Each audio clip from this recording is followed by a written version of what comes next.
Bonjour, alors pour cette dernière vidéo de 2023, je vais bien sûr vous proposer de passer en revue les perspectives qu'on peut attendre pour la prochaine année sur le plan des marchés, sur qu'est-ce qui peut nous attendre au niveau de l'économie, qu'est-ce qu'on peut attendre au niveau des différentes classes d'actifs, des bourses européennes, américaines, pays émergents, etc. Alors, on est pour l'instant toujours dans une phase confortable dans laquelle les marchés sont soulagés de voir les taux longs commencer à baisser sous l'effet du ralentissement économique. Et donc je pense que l'année 2024, en fait, elle va être divisée en deux grandes parties.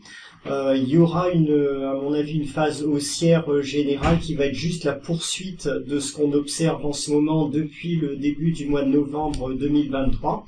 Donc poursuite du mouvement haussier qui est enclenché à cause de la baisse des taux longs.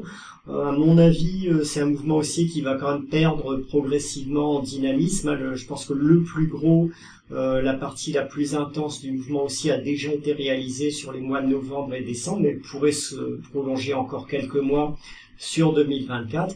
Et ensuite, on aurait une phase de marché baissier, de récession sur l'Europe et les États-Unis. Bon, la question est de savoir si c'est une récession qui ressemble plus à 2001, 2002 ou 2008. Je vous l'ai déjà dit, je pense qu'il y a beaucoup plus de points communs aujourd'hui avec le marché baissier 2001-2002 quand on regarde tous les ratios de valorisation de différentes classes d'actifs, techno, pays émergents, pétrolières, small caps, secteur value, etc. Ça ressemble beaucoup plus à ce qu'on avait en 2001-2002 que à ce qu'on pouvait avoir en 2008. Donc ça serait à mon avis une récession et un marché baissier qui laisserait quand même plus de marge de manœuvre, plus d'opportunités que celui de 2008. Comme ça on verra plus tard. Alors d'abord, qu'est-ce qu'on peut dire sur la phase de marché haussier, donc les derniers instants du marché haussier, les dernières semaines ou les derniers mois de ce marché haussier? Quelle classe d'actifs on pourrait privilégier au cours de cette phase? Moi, ce que j'observe, et on le voit sur des ratios, de nombreux ratios, c'est que les actifs qui ont beaucoup souffert sur la première partie de 2023, qui ont été le plus massacrés, c'est-à-dire les small caps value, les pays émergents, les valeurs du secteur immobilier, tout ce qui a pu souffrir de la hausse des taux rebondit aujourd'hui et rebondit plus fortement que le secteur des technologiques ou des grosses valeurs du SP500. Si on fait un ratio par exemple ici entre les small caps value américaines et le SP500, vous voyez que le ratio faiblit jusqu'au mois de novembre, donc ça veut dire que le SP500 surperformait les small caps value jusqu'ici, et que à partir du mois de novembre, ça s'est inversé, que le ratio remonte, donc ces small caps value regagnent du terrain.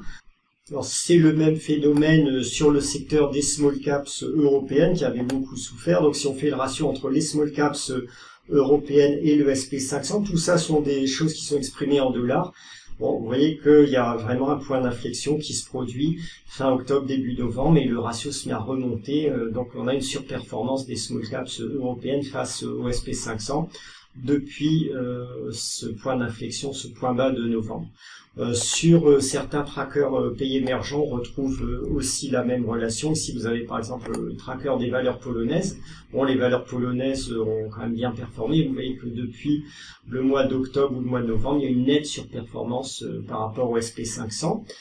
Si je regarde l'indice des valeurs immobilières américaines, donc c'est le code DJUSHB normalement, ce tracker de valeurs immobilières, donc le ratio explose à la hausse à partir du début du mois de novembre, ce qui traduit une grosse surperformance du secteur immobilier américain par rapport au SP500. Sur le secteur énergie, donc c'est un peu le même type d'observation, en moins marqué quand même, parce que le marché du pétrole. Sur le secteur énergie, par contre, ça n'est pas vrai. Vous voyez que là, par contre, le ratio a rebaissé, lié à la baisse des prix du pétrole qui s'est opérée au début du mois de novembre. Là, c'est normal. Les taux baissent, ça veut dire qu'il y a ralentissement économique et que potentiellement la consommation mondiale de pétrole est moins dynamique. Donc, ce secteur souffre un petit peu, sans excès bien sûr. Et il y a un autre secteur qui marche pas mal, c'est le secteur des valeurs bancaires. Vous allez voir aussi hein, le ratio des valeurs bancaires face au SP500 se remet à monter sensiblement depuis le début du mois de novembre.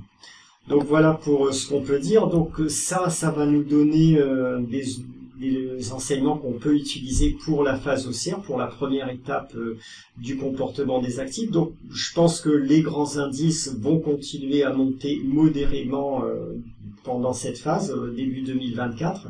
Les technos aussi. Les marchés émergents vont surperformer parce que c'est un actif qui a sous-performé avant à cause de la hausse des taux. Maintenant, les investisseurs sont soulagés de la baisse des taux, donc ils reviennent sur les pays émergents. Le secteur énergie pétrole, il faut pas attendre de surperformance à mon avis pendant cette phase-là, hein, à cause du manque de dynamisme de la demande mondiale en pétrole en ce moment. Les mines d'or, c'est à voir. Hein. Il est possible qu'il y ait une surperformance parce que le secteur, le cours de l'or se tient très bien en ce moment. Ça n'est pas garanti. Les small caps value devraient surperformer aussi les grands indices. Le dollar US, en général, quand on est en phase de marché haussier, c'est pas spécialement favorable au dollar US. En plus, on a des perspectives de baisse des taux de la Fed, donc ça risque de pas profiter au dollar dans un premier temps. Donc, on pourrait avoir une baisse du dollar face à l'euro ou quelque chose d'à peu près stationnaire dans les premiers mois. Les obligations d'État, elles, devraient profiter de la baisse des taux, donc devraient continuer à progresser grâce à la baisse des taux. L'immobilier très favorable, les valeurs bancaires aussi, et puis le secteur des cryptos qui, en général, qui agit à levier sur les mouvements de marché, qui soient à la hausse ou à la baisse, devrait aussi être aussi. Donc voilà pour cette première phase. Ensuite, la deuxième phase qui nous intéresse, c'est l'entrée en récession. Donc les indicateurs d'entrée en récession, ils sont bien là. Vous voyez ici la courbe des taux 10 ans moins 2 ans qui s'est inversée et qui est en train progressivement de remonter la pente, qui s'apprête à sortir de la situation de récession à une échéance, je dirais, entre 2 et 4 mois. Donc on a, quand elle va couper la barre du zéro à la hausse, ça sera un signal immédiat de récession. Du côté des ventes de camions, ça commence à baisser, mais c'est pas encore dramatique. On n'est pas encore avec des baisses comparables à ce qu'on observait sur les années 2000 ou 2008. Donc je dirais qu'il y a un signal de récession, mais il peut encore laisser quelques mois avant d'être vraiment effectif. Pour les heures supplémentaires, l'indicateur est plus dégradé. Là, on a un signal de récession relativement proche, mais c'est le seul, à peu près le seul indicateur que je connaisse dans ce cas. Sur les demandes d'allocation hebdomadaire de chômage, il n'y a pas de signaux d'alarme encore vraiment immédiats sur cet indicateur. Et puis sur l'indicateur de liquidité générale des marchés, c'était la courbe bleue ici, hein, donc c'est un indicateur qui intègre plusieurs composantes. Bon, pour l'instant, les conditions de liquidité restent favorables sur les marchés, donc c'est ce qui me fait dire aussi que le marché haussier peut durer encore un petit peu. Sur le décompte héliotiste, donc on serait dans une impulsion haussière en 5 vagues. On est sur la dernière vague de cette impulsion haussière et dans la dernière sous-vague, on est donc ici j'ai mis un petit décompte 1, 2, 3. Il reste une petite correction 4 à faire, une dernière vague haussière 5 à faire, qui pourrait durer jusqu'au printemps 2024 et ensuite on aurait le grand retournement potentiel des marchés qui se déclencherait. Alors je suis pas capable de vous dire le timing avec une précision absolue, mais je cite le printemps 2024 comme ordre de grandeur potentiel. Donc voilà. Ensuite, on a la phase de marché baissier hétérogène qui se déclencherait. C'est une phase dans laquelle j'attends une forte baisse des grands indices, notamment le SP500 et le CAC 40 qui a beaucoup monté à cause des valeurs du luxe. Un effondrement, alors là j'emploie clairement le mot effondrement du secteur des technos qui a énormément monté pendant des années avant, qui a subi un grand cycle haussier de 5-10 ans, donc qui va corriger violemment comme il l'a fait en 2000 avec le Nasdaq. Les marchés émergents dans cette opération, ils avaient baissé faiblement en 2000, mais de façon hétérogène, donc j'attends quand même qu'ils baissent un petit peu, mais il pourra y avoir des marchés émergents comme la Pologne qui sont déjà très décotés en ce moment, qui tirent leur épingle du jeu. Le secteur énergie-pétrole, bon, bah, ça sera à voir hein, en fonction de l'ampleur de la récession des pays, dans les pays occidentaux, parce que la demande pétrolière, elle va continuer à progresser sur la zone Asie, elle va continuer à être tirée en avant par les pays émergents, donc ça peut compenser. Sur 2001-2002, les valeurs pétrolières, dans un premier temps, en 2001 encore, le marché baissier avait un petit peu baissé, mais pas de façon dramatique, et ensuite, à partir de 2002, c'était bien comporté. Donc je pense que les valeurs pétrolières qui sont pas chères, on peut les conserver, mais il faut être vraiment très très sélectif à ce niveau.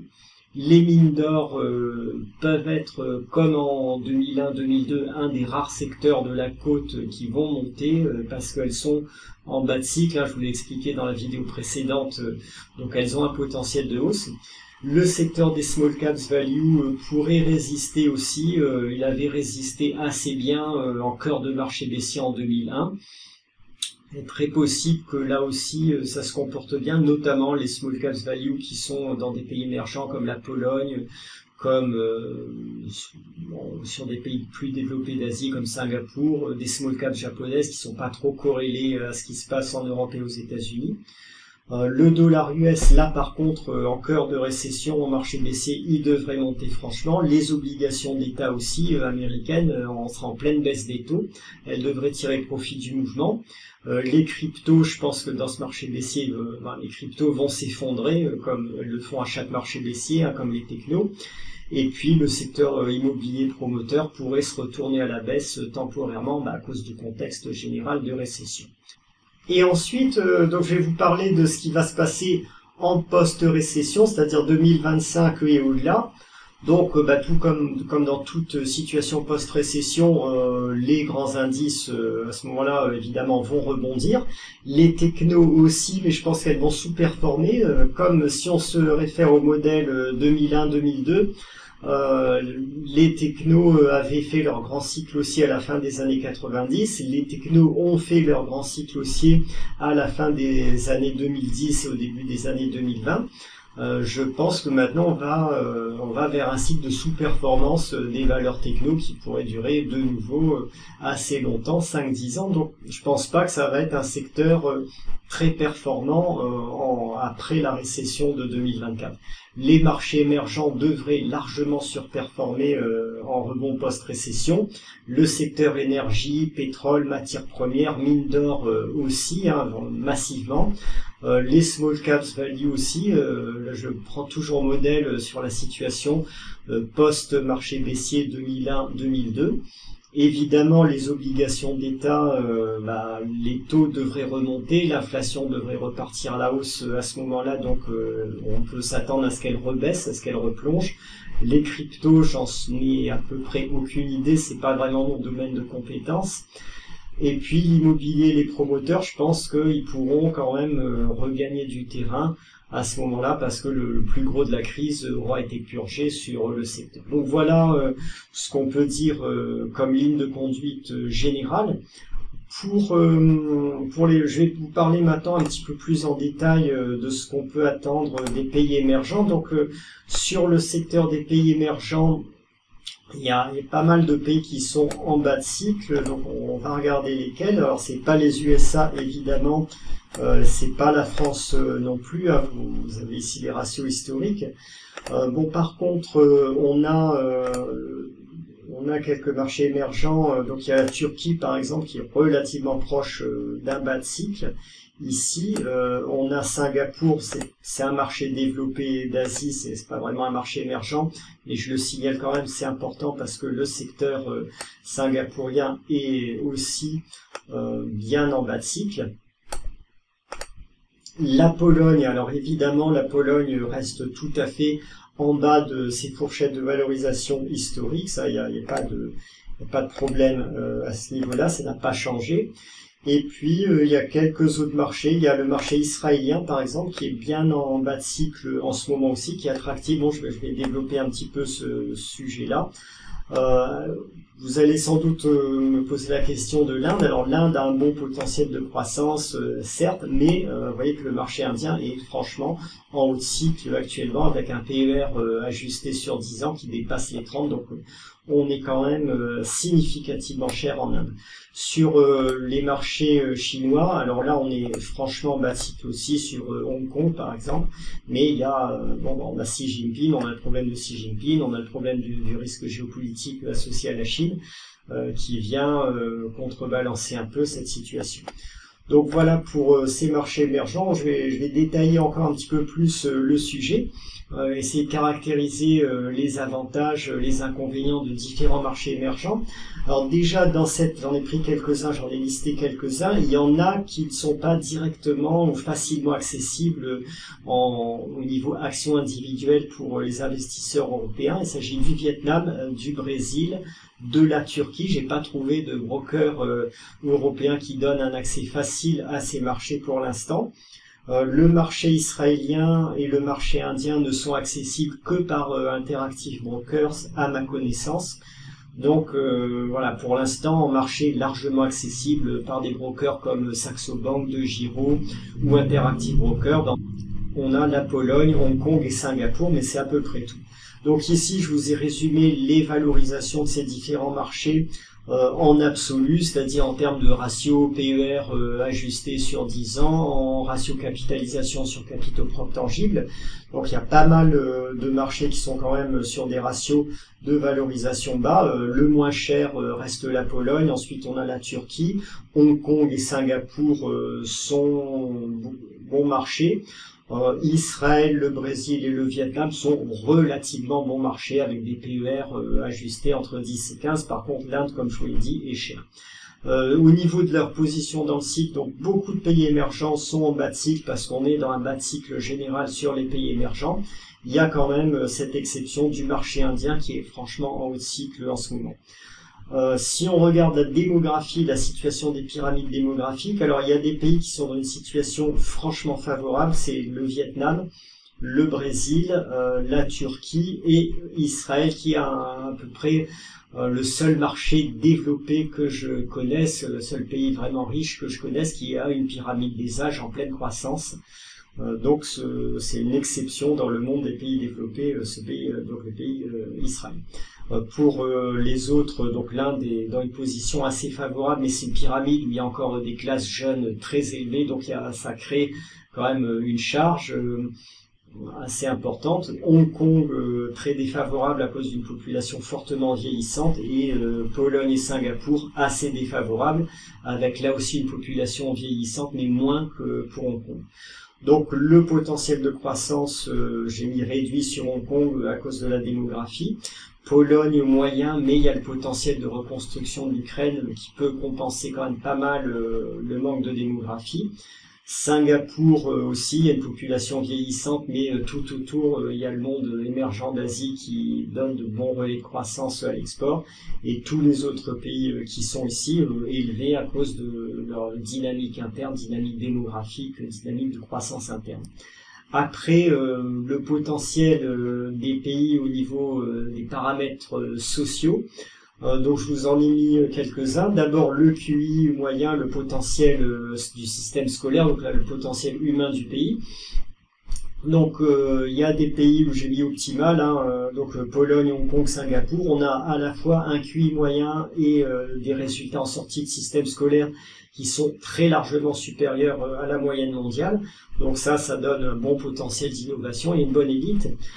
Israël, c'est hétérogène, donc vous avez un QI moyen qui était mesuré entre 92 et 94 selon les études, mais vous avez une élite askénaze. Vous pouvez faire des recherches sur les QI des Askénazes qui sont nettement au-dessus de la moyenne européenne. On est à des niveaux de 105, 110, 115 dans certaines études, et ils ont donc les Askénazes forment entre 30 et 40% de la population israélienne, donc ça fournit une élite très innovante qui donne une grosse capacité d'innovation à ce pays, qui rend le pays intéressant quand même en potentiel innovant.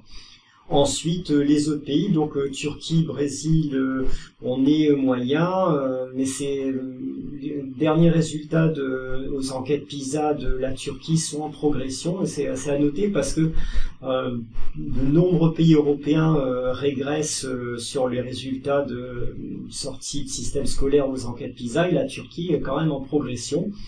Donc c'est quand même quelque chose de positif pour ce pays. Et puis le Vietnam, assez bon en progression aussi.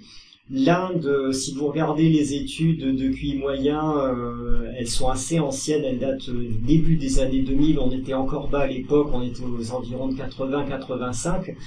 Sans doute il y avait encore pas mal de problèmes de malnutrition, de sous-stimulation des enfants à ce moment-là. Je pense que ça s'est amélioré significativement depuis. Il y a ce qu'on appelle l'effet Flynn qui permet au QI de progresser lorsqu'on donne de meilleures conditions de nutrition, de meilleures conditions environnementales. Donc je pense que là aussi il y a un potentiel de progression, et comme c'est un pays qui a encore un très bas niveau de revenus, le fait qu'on ait à l'époque un QI moyen relativement bas n'est pas gênant, parce que le revenu étant très bas, il y a un potentiel de progression important. Donc je suis confiant aussi dans le potentiel de progression indien, mais il y a besoin que le marché corrige parce que les valorisations sont chères. Les gestions, au niveau gestion de l'État, il y en a qui ont des États bien gérés. Pologne, Singapour, c'est très bon. Israël, État très bien géré aussi, pas de problème de déficit particulier. L'Inde aussi, le Vietnam correct, ça s'améliore. Et puis par contre au niveau de Turquie et de Brésil, on a un problème chronique de déficit de balance des paiements courants et d'inflation qui a corrigé, qui affaiblit ces pays-là. Au niveau de la liberté économique, de la taille de l'État, donc je vous ai mis là, les États favorables sont la Pologne, Singapour, Israël et l'Inde, qui ont des États bien gérés, qui ne sont pas trop expansionnistes. La part des dépenses publiques dans le PIB n'est pas excessive, elle est vraiment maîtrisée, contrairement à ce qu'on observe en Europe de l'Est. Au Vietnam, c'est encore un système en partie communiste, mais c'est pas du tout comme en Chine quand même. Le degré de liberté de la population est quand même bien meilleur qu'en Chine pour le moment, donc ça peut s'améliorer. Et puis la position dans le cycle social est bonne à peu près partout à mon avis, c'est-à-dire c'est pas des pays qui sont dans la phase déclinante du cycle de Tytler, où il y a eu trop de décennies de confort et dans lequel la population ne veut plus prendre de risques, s'accroche à la sécurité parce qu'elle prend une peur panique de l'aléa à cause d'un excès de confort de trop longue durée. À Hong Kong, il y a l'inconnu Xi Jinping et il y a un risque de collectivisation, de dérive collectiviste massive de l'économie. Donc c'est pas du tout garanti, mais il y a un risque important quand même à signaler. Donc voilà pour ce que je pouvais vous dire sur les pays émergents. Alors une petite info sur le Vietnam que je tenais aussi à vous signaler. Le marché vietnamien, en termes de classification financière aujourd'hui, est classé en marché frontière. Ce classement, donc il n'est même pas dans la catégorie pays émergents. Ça signifie que la plupart des fonds internationaux et même des family office ne vont pas, ont carrément en soi interdiction ou vont éviter ce marché parce qu'il est classifié en marché frontière par les autorités financières européennes et américaines. Il y a un projet des autorités vietnamiennes pour l'instant de faire le nécessaire au niveau réglementaire, au niveau des caractéristiques aussi informatiques du marché vietnamien, pour changer cet état de fait, pour passer accéder à la catégorie supérieure qui est la catégorie des marchés émergents. Et donc ils projettent ce changement, d'arriver à faire ce changement de catégorie à partir de septembre 2025. Si ça se fait, on aura tout de suite un afflux de fonds étrangers qui pourront s'investir dans le marché vietnamien et ça pourrait amener à une revalorisation sensible de ce marché. Donc, je pense qu'il y aura une fenêtre d'opportunité à la fin de l'année 2024, une année avant, une fois qu'on aura fait la phase de baisse liée à la récession, pour venir s'investir dans le marché émergent vietnamien, donc qui serait sorti de la catégorie marché frontière donc un an avant. À mon avis, il y aura un coup à jouer à ce moment-là sur le marché vietnamien. Donc, je voulais vous passer cette petite info pour clôturer cette vidéo.